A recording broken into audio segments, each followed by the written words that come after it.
Iran के supreme leader का वो बयान है जिसमें ईरान आर पार की जंग के लिए तैयार दिखाई दे रहा है।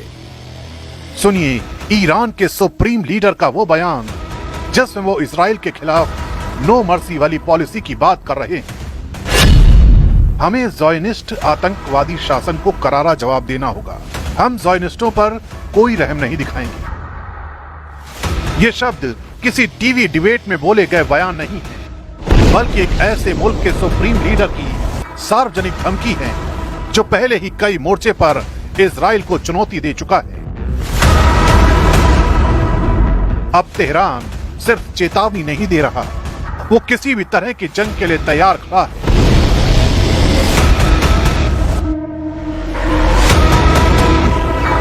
खामेनेई का यह बयान ऐसे वक्त में आया है जब इजराइल के खिलाफ हमास, हिजबुल्लाह और हूथी जैसे ईरान समर्थित संगठन लगातार चुनौती बने हुए हैं।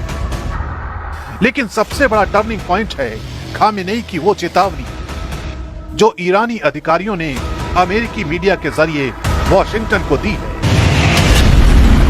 रिपोर्ट के मुताबिक अगर अमेरिका ने इजराइल का साथ देते हुए युद्ध में दखल दिया तो ईरान सबसे पहले इराक में मौजूद अमेरिकी बेस पर हमला करेगा। ईरान की इन धमकियों के बीच इजराइल की तरफ से जंग से जुड़े अब तक के आंकड़े जारी किए गए हैं। इजराइल का दावा है कि अब तक ईरान की तरफ से 440 मिसाइलें दागी गई हैं, जिसमें 24 लोग मारे गए हैं, जबकि 1300 लोग घायल हुए हैं। यानी ये युद्ध अब सिर्फ मिसाइलों और ड्रोन का खेल नहीं रह गया, ये एक रणनीतिक शतरंज बन चुका है जिसमें अगला मोहरा अमेरिका हो सकता है।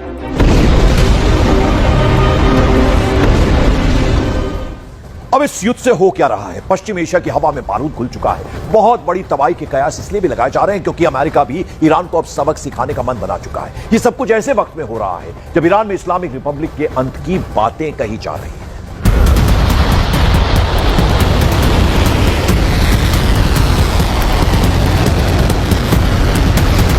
पश्चिम एशिया में तनाव की जबरदस्त सुनामी उठी।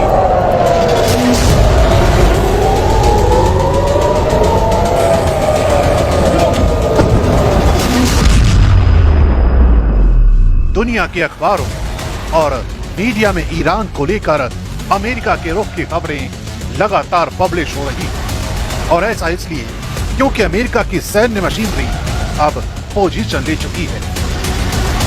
CNN की रिपोर्ट के मुताबिक पश्चिम एशिया में 30 से ज्यादा एयर रिफ्यूलिंग टैंकर तैनात किए जा चुके हैं, जिनका मकसद है इजरायली फाइटर जेट्स को हवा में ही ईंधन देकर उन्हें ईरानी टारगेट्स तक पहुंचाना। इसी तरह अल अरेबिया इंग्लिश की रिपोर्ट बताती है कि अब अमेरिका अपने फाइटर स्क्वाड्रन को भी भेज रहा है। खबर तो ये भी है कि पेंटागन चीफ ने प्रेसिडेंट डोनाल्ड ट्रंप को वॉर ऑप्शन की पूरी रेंज सौंप दी है।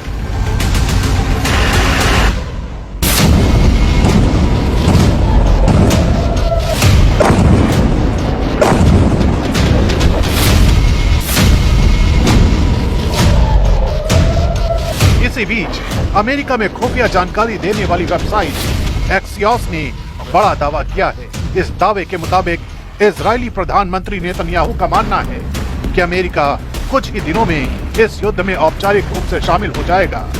यानी अमेरिकी आसमान से गिरने वाली मदद अब सिर्फ सपोर्ट नहीं होगी, बल्कि युद्ध का एक निर्णायक हिस्सा बनने जा रही है। इसी बीच इजराइल ने एक और बड़ा खुलासा किया है। N12 न्यूज के मुताबिक ईरान के पास अभी भी 1800 मिसाइलें बची हुई हैं। मतलब ये कि अब तक जो देखा गया वो सिर्फ शुरुआत थी। ईरान की जवाबी क्षमताएं अभी भी मजबूत हैं और उसकी बैलिस्टिक पावर बरकरार है। लेकिन इसी बीच किंग ऑफ ईरान की तरफ से मौजूदा इस्लामिक रिपब्लिक के पतन की भविष्यवाणी कर दी गई है।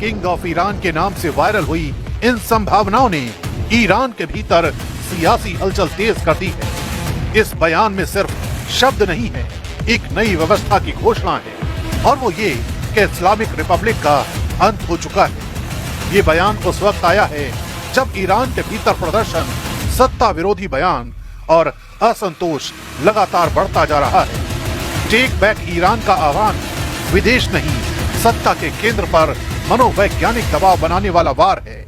यानी ईरान की दीवारें अब बाहर से मिसाइलों से और अंदर से बयानों से दरक रही हैं। एक और अमेरिका और इजराइल की सैन्य तैयारी, तो दूसरी ओर ईरान की बची ताकत और अंदरूनी चुनौती। मंच तैयार है और अब सवाल बस इतना है कि ट्रिगर कौन दबाएगा। और उधर ईरान से जारी जंग के बीच इजरायली सेना का बड़ा दावा है। आईडीएफ ने ईरान के 1000 से ज्यादा ठिकानों को तबाह करने का दावा किया। साथ ही साथ ईरान के 5 लड़ाकू हेलीकॉप्टर्स को भी मात गिराने का दावा किया जा रहा है। इजरायल की सेना ने साफ चेतावनी देते हुए कहा कि परमाणु खतरा खत्म करने तक ईरान से लड़ाई जारी रहेगी।